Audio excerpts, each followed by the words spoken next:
Okay. We are recording. Ooh, we're going. We are going. Nice. Awesome. Episode 4. Pretty Yes, cool. sir. Pretty cool. And it's actually pretty fitting because it's episode 4 and there are 4 points of discussion. Ooh, What that? topical. Topical. Well planned. Yes, thank you. Thank you. These are definitely not provided by other people that I just like begged and pleaded for them to give me stuff to talk about. That's actually a lie. These topics come from Loken and, I love this name, ready? Ollie Odd, a.k.a. Bratwurst. That is one name. Ollie Odd, a.k.a. Bratwurst. Yeah. I wonder if it's, I don't know. I'll figure that one out. It's a good one. But they're both from the Marshall's Miniatures Discord server.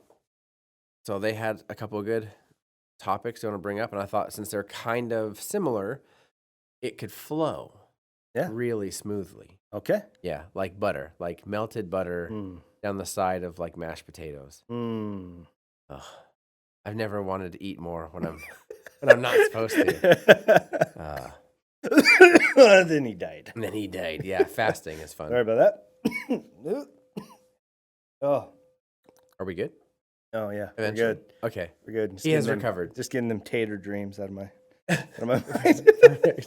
Perfect. I had to expel some life force just to not. Yeah, anyway. So today's big one. Yeah. I'll go over I'll just hit the highlights, right? The one word topic. And that is prices, recasting, 3D printing, and non-games workshop stuff. The stuff really seals in all the details, right? Yeah. Perfect.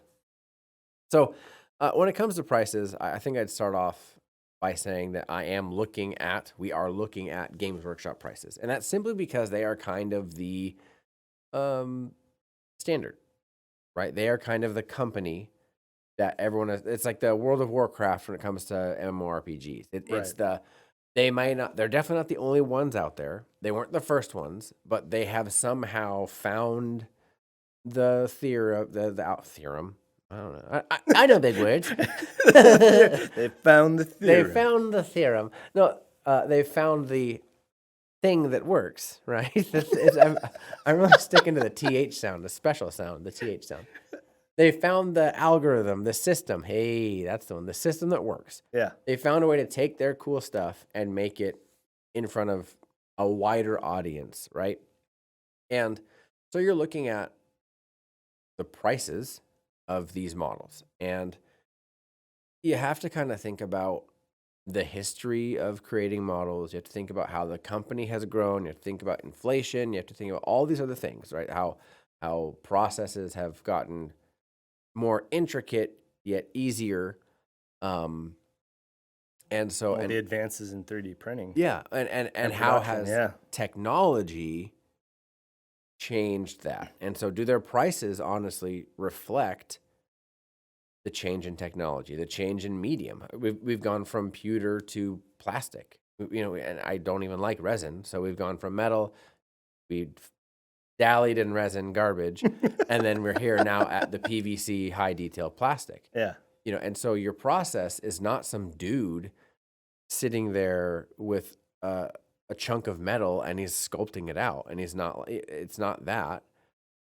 He's not making molds to then cast resin into it. It's all on the computer. It's a lot faster. Mass injection. Yeah, exactly. Injection mold, because that's what they use, correct? Injection molding. Injection molding, and they use the high detail PVC plastic. And so you're pumping out way more. You're putting way more in boxes. The actual production of the miniature requires a lot less time, a lot less hands-on than originally. And so didn't they struggle recently for a while with, like, they had a factory that they were, I just heard a little bit of news on it. I didn't really dive into it, but like they had a factory and they had some real quality issues and production issues. Like they were having models come out with all sorts of. So I know the dark days of resin. The resin fine cast is where they were really having problems because the fine cast formula wasn't really good, And so, and even with like your newer fine cast stuff, you have weird air bubbles. You have, and Forge World is a lot of resin. Almost everything from Forge World is resin. So, and then your older Games Workshop stuff, sorry. Some of that stuff was fine cast, but the problem was that like I've had several things where there's chunks of mold, like the silicone mold inside the resin, and you go to like grab it with tweezers and pull it out, and I have this massive hole. Right? Really? Yeah, and that's been kind of Huh. crazy. I had Canis Wolfborn, and he's a big space wolf guy, massive claws, riding a giant, fat, derpy-looking wolf. I think I showed you a picture of him. But when I pulled it off and I got it out, started assembling it, there's like all these weird white rubbery spots. And so I grabbed my tweezers and I was pulling out like, I don't know, 1/4 of an inch long and pretty thick chunks of rubber. Well, now I have to fill in those holes. Yeah. And so like I just spent $35 on this, or like you have your big vehicles and there's massive bubbles, there's massive holes, dips, divots, like it's warped. I just spent how much money on this model? And there's no quality control. There's no like, well, that sucked. Right. You know what I mean? Like that batch is a goner. Yeah. Like, what's the process? Why in the world are you doing this at these prices, knowing there's these kind of defects? Now that was pretty much exclusively with resin, or I have only seen that with the resin. I haven't. There's a few things where like they put the contact points in a weird spot, so it requires a lot more cleaning with the plastic. But now this new system is really, really fine-tuned. They have a lot of new sculptors, a lot of new people, and they have way better tooling. So as far as that goes, I mean, so the prices, I think, are honestly more to reflect inflation and the expansion of their stores and their employees and their sculpting people and their onboard painters and their content creators that work there now. Like, they are expanding as a company. Yeah. And their product line is expanding way faster now than it has in years. You know, so, and they're adding things to their Age of Sigmar, Kill Team, 40K, Horus Heresy. They're always adding new stuff. So as a company as a whole, Games Workshop is massively expanding. Well, okay. So there's a question for you. I know when we first got into it, there was only the 28 mil models, correct? They had just came out with a Primaris. Like we started on the release weekend of Primaris. Well, yeah, true. But I mean, when we were looking into it, it was when we were looking into the hobby and seeing what it would take, and I was, listening to lore stuff, and it was pre-Primaris. Yes, correct. When we actually started getting into it, it was right at the release of Primaris. Yes. And something that confused me was why they went the Primaris route. Like, and everybody's entitled to their opinion. Some people will like them, some people won't, whatever. But I heard from the lore community a lot of, it seemed real businessy and not real lore friendly to the universe. Especially when you had things like the Sisters of Battle that still didn't have new models. And I heard a lot of complaint about, okay, you just made a super soldier. Yeah. Right? And it doesn't invalidate people's older armies, but at the same time, like, it definitely changes it. Who wants tiny boys? Yeah. When your opponent's coming at you with big strong boys, know? Like, what was your thought on that? Well, and that shift was really weird because they changed from the 28 mil heroic to 32 mil true scale. And so, as we're seeing with the new Horus Heresy models, those are your standard tactical Marines, which are your normal boys, non-Primaris. Right. But they're coming out at the 32 mil true scale. So they actually are, like, the heroic scale just means they have bigger head, bigger hands, bigger feet, right? Because they want, it looks kind of like they're putting emphasis on the highlighted portions, right? Right. So, but true scale, everything is proportional. true to scale. Right. But then they made that scale from 28 mil to 32 mil. And so everything's just a little bit bigger. And so that's why your Primaris, they seem so much bigger because it already increased the scale from 28 mil heroic to 32 mil true scale. But then they had to make it even bigger because now it's Primaris. And so that's why there's such a huge difference between a standard tactical and the now Primaris guy. Right. If you look at the Horus Heresy models next to the standard Primaris, okay, that is at least like aesthetically not like what in the world. One looks like a baby. Well, because I showed you the difference between like Bjorn the Fell-Handed and then the new Primaris Redemptor Dreadnought. Like Yeah. Bjorn's chassis comes up to the dude's groin. Like, Yeah, you know what I mean? It's literally like, son, This is my baby. this is like, this is my baby boy. don't make fun of him. He's Go and Bjorn. slay in the name of Emperor. Yeah, Yes. yeah, exactly. And it's just like, what? Like Bjorn the Fell-Handed, Murder Fang, these amazing character models. And they're like, hi, I'm here. Straight up getting head pats by Papa.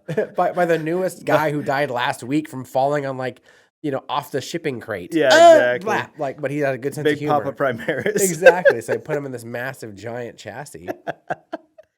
Yeah. And so that like it was a weird thing. And I think that from a company standpoint, especially when you have people that are like, hey, I haven't had new models in like, I don't know, 15 years. Like at least coming out with a schedule or like, hey, we're trying to do some new stuff here. Like, because they literally don't say anything. No, it seems, and again, this is not a rag on GW session. Right. This is a, as somebody who is a customer, this is a point of confusion for me. Is it seems like they're really, really focused on new hotness and not on a consistent rotation of, like here's the plan.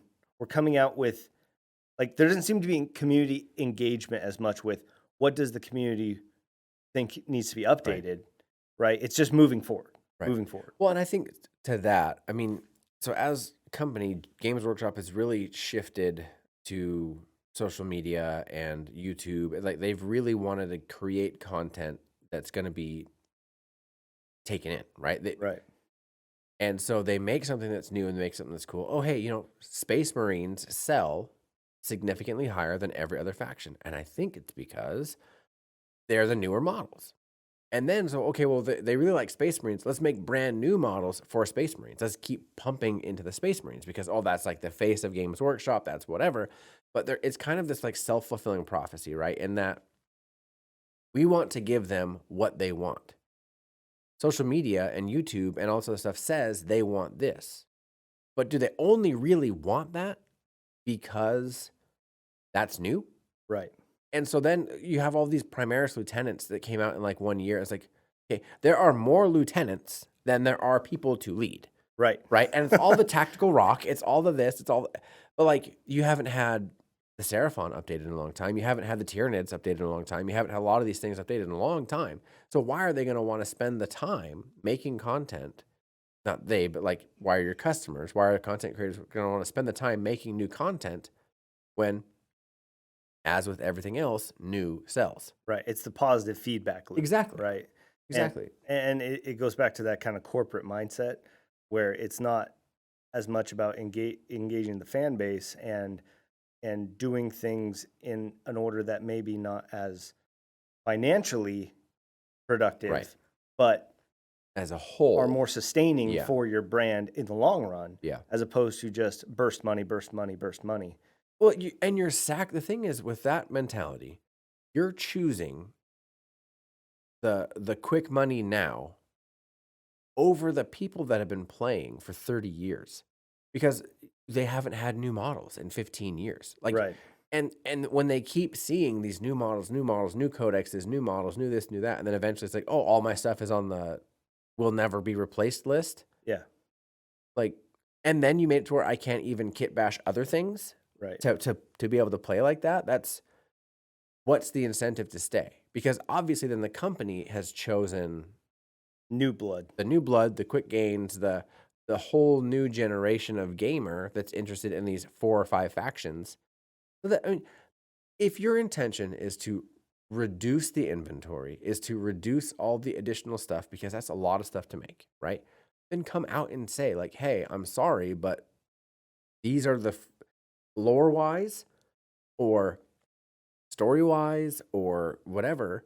We want these 5 factions to be the main 5 factions, because sustainability, lore wise, we just can't. It's difficult for us to maintain, and stock, inventory, whatever. But they're so focused on keeping everything close to the chest, keeping everything hidden, keeping everything, all these non-disclosure agreements, yada, yada, yada. Like, they're so focused on anything about their IP getting out, which, let's face it, if you have IP and it is attached to a www, it will get out, because employees will tell people, heads will tell people, people will data mine, they will do whatever. Don't mind me. Continue. Oh, I'm just thinking we can cut that out. Sure. But they will data mine it. They will find a way, Right. and you'll have an employee that helped scope something, and they want to be known. Right. They're gonna give it out like that. So, but there's so much that they're sacrificing for the temporary gain. It almost feels like, and I heard somebody else talking about this, and I don't know enough about it to know if it's true or not, but from the outside, it almost looks like it's a fast cash in because they feel like they're at the end of something. Mm. And not necessarily Warhammer altogether, Right. but like we need to get everything we can out of this, milk this before it becomes obsolete by 3D printing Yeah. and stuff like that. Yeah.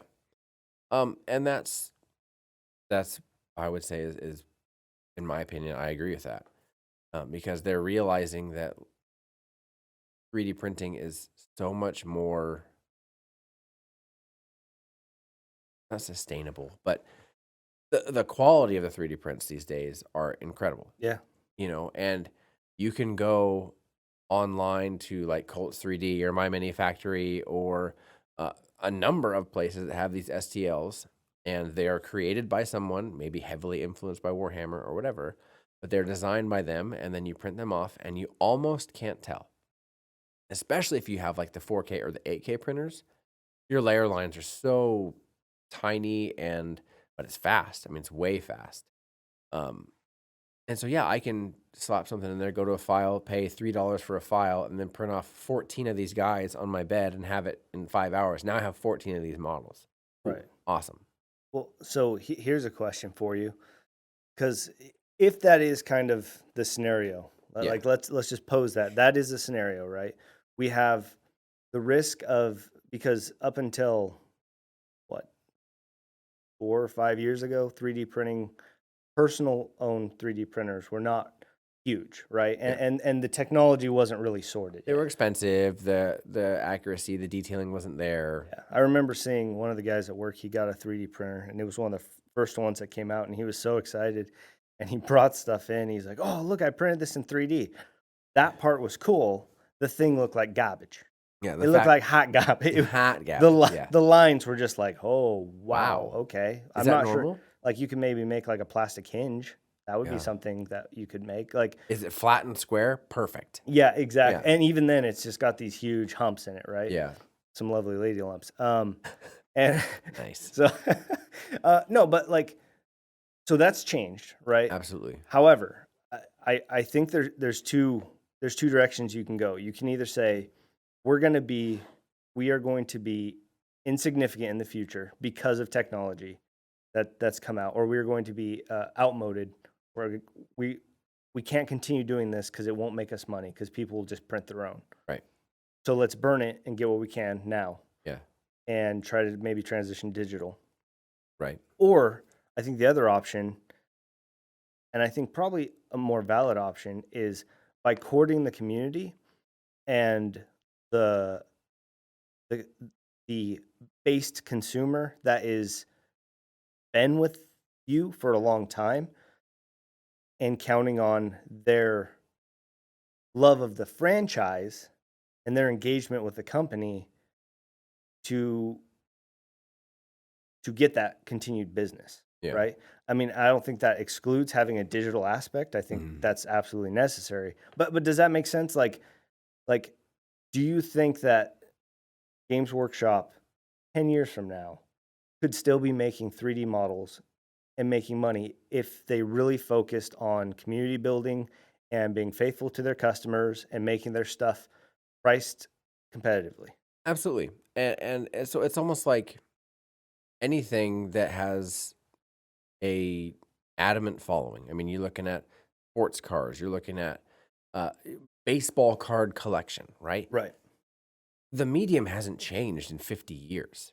Right. Now they're shinier and the pictures are better, but the reality is there is something to the name of Games Workshop. There's something to the holding of a Games Workshop tournament trophy. Like there is something about being a part of this community and the people that you meet.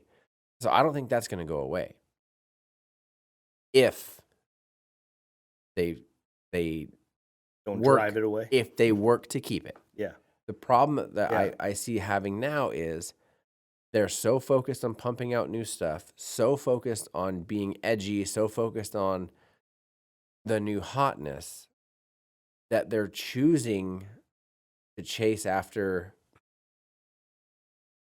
I think they want to make it more widespread, but at the cost of your faithful, at the cost of the guys that built you to where you are. Well, and that's where the burn comes in, Yeah. right? It's burning the loyalty of old customers to get that last push. Well, and I think to me, Nintendo seems like a perfect example for this, of the second option of Yeah. the courting your fan base. Because I mean, look at the Switch, right? Yeah. We both own Switches. Yep. Do you have a PS5? No. Do you have an Xbox 48? No. 48? Yeah. No? No. No? Okay. Are you going to buy one? No. Neither am I. I've been a console. I have had consoles all my life. Mm. But I have a Switch. Yeah. Which has way worse graphics. Yep. It's practically a big tablet. Yeah. Right? But I have one. And my kids love it. And I play with them on it.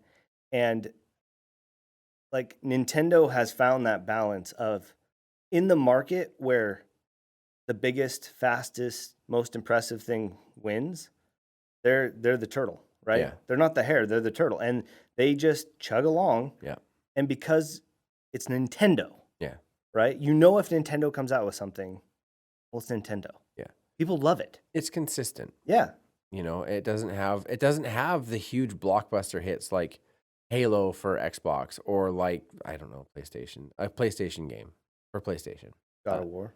Sure, yeah, okay. They don't have I mean, you have Mario, who is iconic, who is like the godfather of games, right? And he resides solely in Nintendo. That's his mansion. Yeah. But it's not like those ones where it's like massive content creators, so it's an amazing game, Call of Duty or whatever. It's just like, it's there.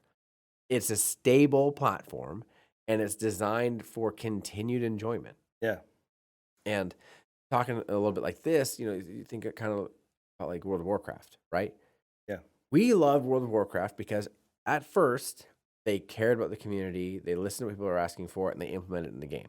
And if it didn't work, they would tell you why it didn't work. Like, Right. we tried it, there wasn't enough involvement or whatever. But the second it went from, hey, get your party together, get your guild together, you're all on the same server, so make sure you guys set up on the same server because you don't have to spend $65 to transfer servers. So you don't make that mistake. But you get together, you meet, you're on your TeamSpeak or Ventrilo or Discord wasn't even a thing back then. But like, and then you physically meet them, and then you have to run 50 minutes in game on your, you know, second tier land speed mount because flying wasn't around. And then you got to get there. And then of course you're getting ganked by other people because it was so that you have to fight all the way there. Then you got to get there and you got to get prepped for the raid or the dungeon. And then you got to go in there and then you really don't want to die. Right. Because then You have someone that's got the Jeeves, the robot that repairs everything, Yeah. or the mammoth that repairs everything. Oh, cool! I just dumped like 500 gold in repairs because we died 6 times or whatever. Keep wiping. Right. But then you don't have people bailing. The second they went from that to like, oh, let's just look for group, let's cross realm, which is cool because your queue times were shorter, but that like onus of being a good person was gone. Yeah. Well, there's that anonymity never breeds anything good. Oh no. And Absolutely not. and so having that personal connection, but that's a weird thing about the consumer market too, though. I have to say, like, is as consumers, there's a ton of demand for easier, Yeah. newer, faster. I mean, our attention span as a population has gone to nothing. Yep. And so, in a way, it's our fault. Yeah. Collectively. But also, I think that's shifting a lot. And I mean, like the demand for vanilla World of Warcraft. Yeah. Right. Like that proved that there is still a loyal base that they don't need it easy. They don't need. Right. They don't need all the ease. They like the quality of life improvement, but they don't need it to be easy. Right. And so, remember masteries? oh, And then like, yeah. oh, cool. I leveled up and I got to put my 1 skill point in these like 78 different little dots. Yeah, and click. Oh no. I clicked the wrong one. Yeah. I gotta wait. 2 days later, looking up a build. Whatever you do, don't put your points in that. Oh, Oh no. let's just say I was the fastest, tankiest restoration druid that ever existed on the planet. My heals were garbage. Straight wearing mail. Oh yeah, well, that was my death knight. That was my death knight wearing intellect mail. So Oh, those were the days. of not knowing how to play the game. Yeah. But so I mean, it's. I do think that they are. Maybe it's that fear of losing their foothold to things like 3D printing or even recasting. And kind of on this 3D printing / recasting bridge. Yeah. Mezgeik, good buddy, Australian friend, he's already needing to like redo his Patreon because people are pirating all of his stuff. Seriously. Yeah. 3 months, 3 models. He's like, there's someone had over 6,000 people that they were sharing his files to. It's like, could you imagine if those 6,000 people paid the $8 a month or whatever, or the $12 to get that model? How differently would his life be? Yeah. Monthly, Yeah. He's a guy who, in his garage, on his computer, learned how to 3D model, learned Blender, figured it out, loves orcs, loves Games Workshop, loves Warhammer 40K. It's a W, right? It's a W. Loves the orcs, and put his time and his kids go to bed, and he stays up late and he works modeling the perfect, awesome orc warbiker or weird boy or whatever. And I don't think that asking for $10 for a printable, sculpted, supported model with a dedicated painting tutorial and other gribbly bits you get to print off, I don't think that's unreasonable. I mean, we're looking at a guy right now. He's $32 for a dude standing on a rock.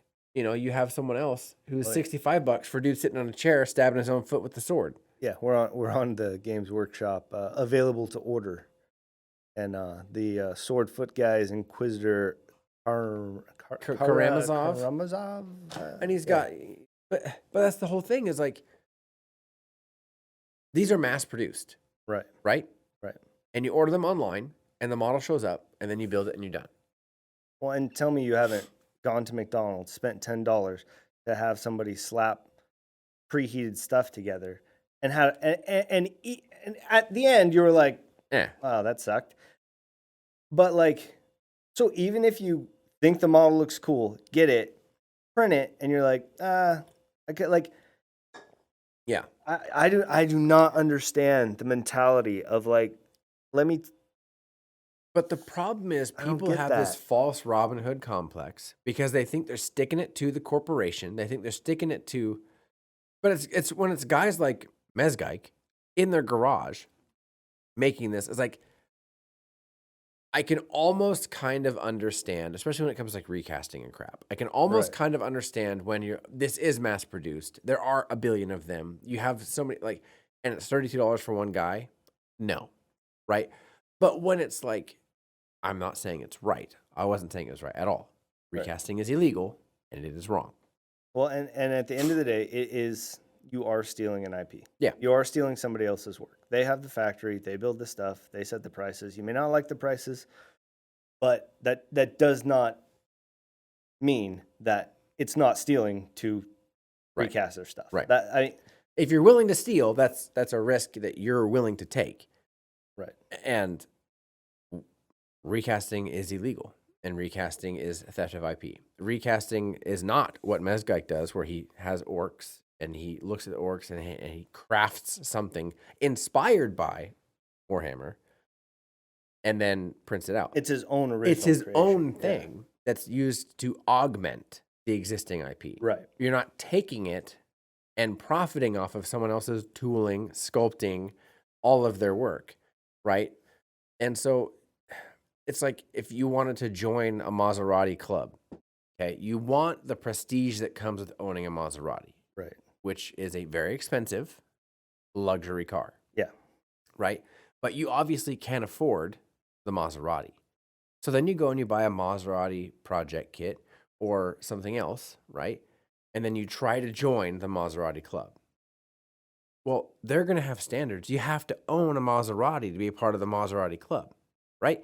So, like, just because you want it and just because you went a different route to illegally acquire or to even just get something that's Close to a clone of a Maserati, Right.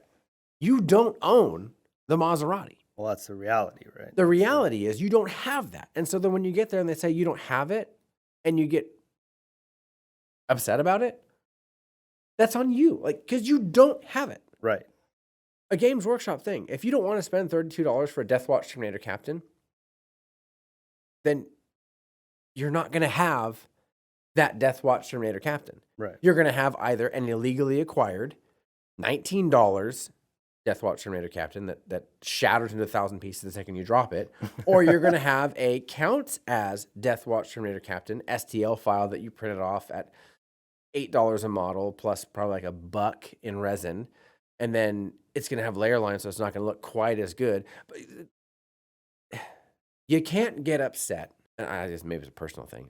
I don't know, but like, I'm okay with not having GW stuff because I'm not going to GW tournaments. I'm not like a lot of my additions, a lot of my augments are things that either I've made myself or I've printed and I've added to it. Right. Because I want my army to look cool, and to me that looks cool. But if you're trying to go to these things, win these Games Workshop painting tournaments, win these gaming tournaments, and you have to have their stuff, and then you either illegally acquire it or you don't buy their stuff, like, it's like going to BMW, trying to sell them a BMW, and then they're saying it's not a BMW. Right. Well, it's the principle behind it, right? And Yeah. like, I understand what you're saying with the Robin Hood complex, and almost getting it from the Games Workshop side, right? Yeah. Because you could make an argument, and there are people that disagree. I mean, obviously, you made a YouTube video about this once, and it was a spicy meatball. Spicy meatball. Yeah, yeah. Because there are people that feel very, very strongly that they're charging too much, and this, that, and the other thing. Fine. I mean, everybody's entitled. You're entitled to your opinion. That's fine. Mm-hmm. But the principle behind it is whether you steal intellectual property from a big company or you steal it from a small creator, it's still stealing. Theft. It's still theft. Yep. And the attitude of, well, they're a giant corporation, and so I'm owed this. When you translate it into a small, and he didn't ask you to talk about, Nope. Mezgeik didn't ask you to talk about this, right? Like, this is just us talking. Yeah.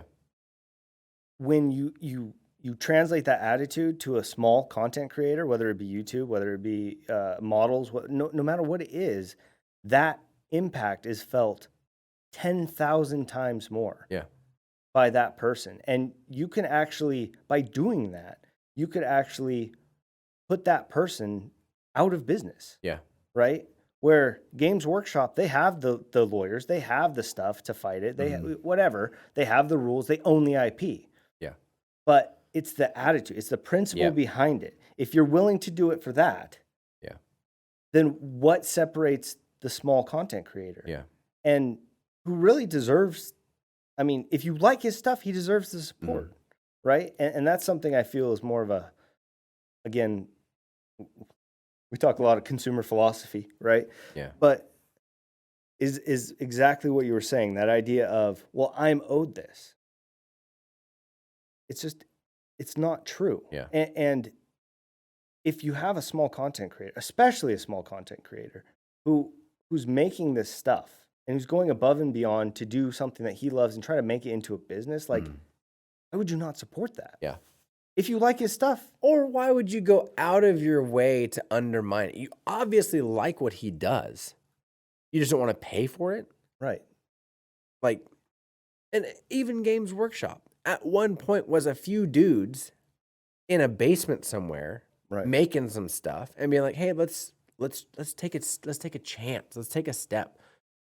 And the only reason they're mega corporation now is because over the years they had made decision after decision after decision, sacrifice after sacrifice, struggle after struggle to put them where they are, where other companies had failed or they had stopped or they had focused themselves too early. Up until recently, Games Workshop has continuously been a community-based company, right? And so it's only recently when they hired new people to be more IP focused, corporate centric, that it's like, wow, you guys are taking some steps in a weird direction, but they're only where they are because over the years they have put in the time and the effort and the struggle and provided quality stuff. Yeah. So it's like you have a dream for yourself. I have a dream. And then you pursue that dream. And it's not only like didn't bankrupt you, but it's successful. And then now it's going into a major thing. And you're providing content. You're providing miniatures, games to people all across the world because it's so effective. Well, the only recourse is, well, they deserve to be punished. I still want their stuff. I just want to pay for like that. And I'm not a GW like sycophant or whatever. I was gonna say somebody's probably listening to this, like, guys, like talk about weird ways and all they're failing, like beating on GW and then turn around and like, but that's the point. Is it's not a black and white thing, No. right? It, like anything in life, it's shades of gray. Yeah. There, and to your point, it's, well, and this is our opinion. Yeah. And First off, yeah. Not everybody feels this way. And both Papa and I, we understand that it's very divisive out there in the world, just in general. Yep. But we also think it's important that people be able to talk. Yep. And share opinions and have different opinions and still be able to come back to the table and have a conversation. Yeah. Like, that's something that's really missing. And so, I guess if we seem pretty, like we have really strong feelings on some topics, it's just because that we're not afraid to have a conversation. Right. Right. And Yep. so, you know, it's not made to exclude somebody. No. Or if you have recasts, like you should feel bad, you're a bad person. It's not about that. It's about having the philosophical conversation. Yeah. Right. And Like, what's the purpose behind a recast? Well, I didn't have the money at the time, or I didn't want to spend the money on Games Workshop. So you took an avenue that got you something, despite whatever. Like, that's kind of the whole point. Is that just like Logan was saying, it's not black and white. You can be a good company that makes a bad decision. You can be a bad company that makes a good decision. A decision doesn't like immediately make you a all fruit from this tree is now poisoned. Right. Like, Yeah. Games Workshop has been incredible. They've made a few bad decisions lately, but I still love Warhammer. I still love the game. I still love the memories I have with my kids and my friends. I still love that aspect. And I wouldn't be here. I wouldn't have that if Games Workshop hadn't been making good decisions for a long time. Right. World of Warcraft. I love that game. I have so many memories, hours, years of my life on that game, playing that game with my friends, even when it kind of sucked, because I was still willing to try and push through because I liked Blizzard. I liked the stuff that they had made for a long time. When they had the whole buyout with Activision and all other stuff kind of come to light. Okay, well, it's now painted a little bit differently, but it's not even the same company. Like, Right. you know, so they have the same IP, but it's not run by the same people. It's not the same vision. It's not the same goal. It's not the same community that they're courting, as you say. Right. Right. So I still loved, and I still do love World of Warcraft. Like the whole thing about dragons right now, that's awesome. And I'm like, that'd be so cool if I could afford that and have some friends to play with. But because I love the world, I love the lore behind World of Warcraft. I love the lore behind Warhammer. That would not exist if that company hadn't been around, Right. and been doing what they're doing. So I'm not saying GW doesn't make mistakes. I'm also not saying that they are literally the devil Right. in corporate form. Like, Right. there's a big difference. Those are the boundaries. They're somewhere in between, right? So that kind of leads us to our final point, which is non-GW stuff. That's me putting butter on the bread. Smoothies with Smooth. a V. With a V? With a V. So, since we have spent so much time talking about GW and recasting, how that impacts GW, and 3D printing, how that impacts GW, let's talk about non-GW stuff, because that is what we wrote down to talk about. Yeah. How about that? Okay. So transitioning from defending GW to back to punching bag. Yeah. Well, it's a give and take. You know, you Well, got to slap them a little bit and give them a hug. Then when you slap them yeah. again, you never really know. Yeah, exactly. Like, I don't want them to. We're family, right? We family. Always keep them guessing. Because with family, you can hug someone, punch them in the face, and hug them again, and you're still like, well, that's family. We got over it. We're done. I'm from Brooklyn. Hey. Hey. But like friends, you got to only be nice to them because you're like after that NDA. You're after the bonuses, right? Well, fake friends. We're past that. Right. Real friends, you're like. Yeah. I would say on a friendly surface level. Acquaintances. Yeah, Right. Yeah. Yeah. No. But so from just an IP perspective, Yeah.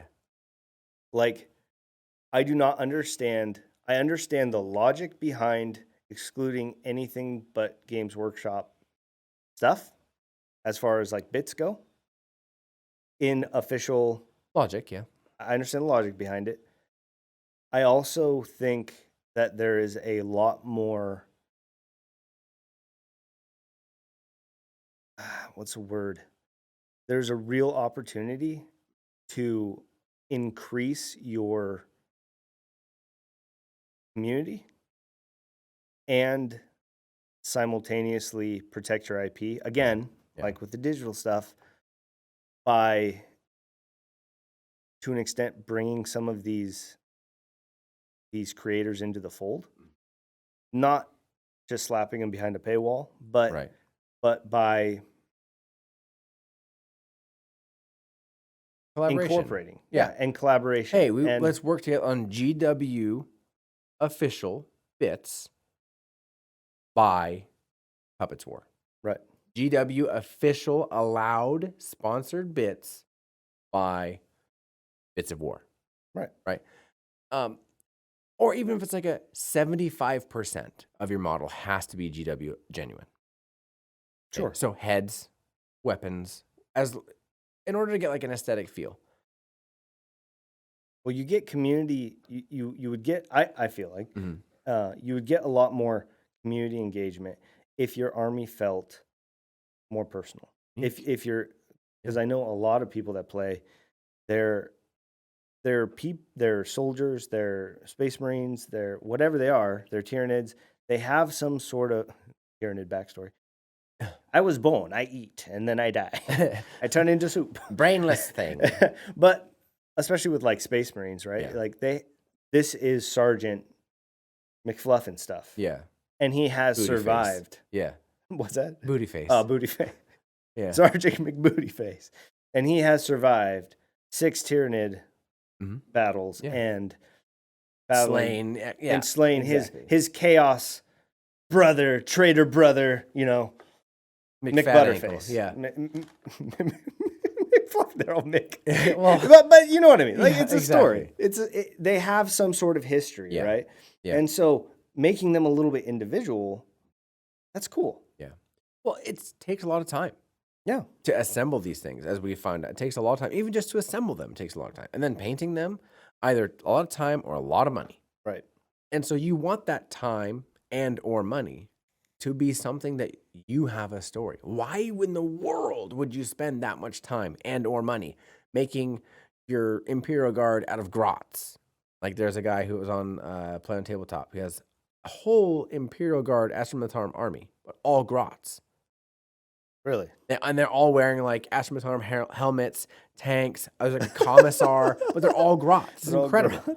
But he did all that conversion himself. And it's like he had a full-time job, wife and kids go to bed, and he's like, okay. And he's like crazy specific when it comes to his painting. Like each one would take like weeks to get one little grot done. Right. So years.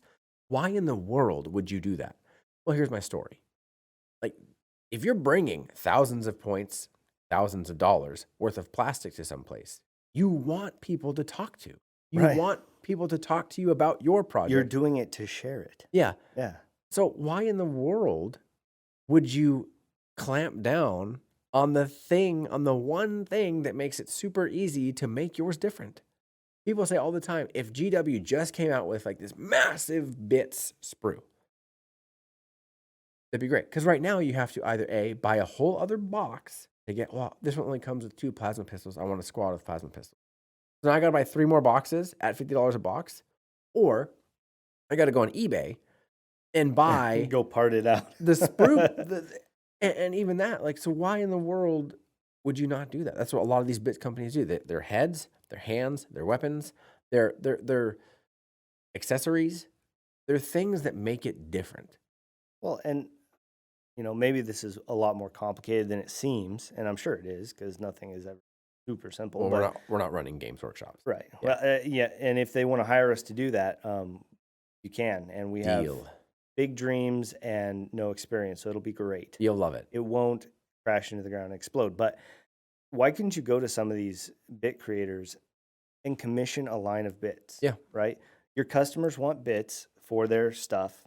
You don't have the time or you don't have the capacity to produce it. Yeah. Why not give a sister company or a company why not do some collaboration and commission a set of approved bits from them and do the process, do the back and forth, have them make some models, send them in, blah, blah, blah. And then boom, all of a sudden, now you have brought this company into the fold, so to speak. Your inventory and availability has expanded. Yeah. Imagine what that says to that little company, though. Right. I love those little companies like Puppets War, Bits of War, Liberty Monica, Cromlech.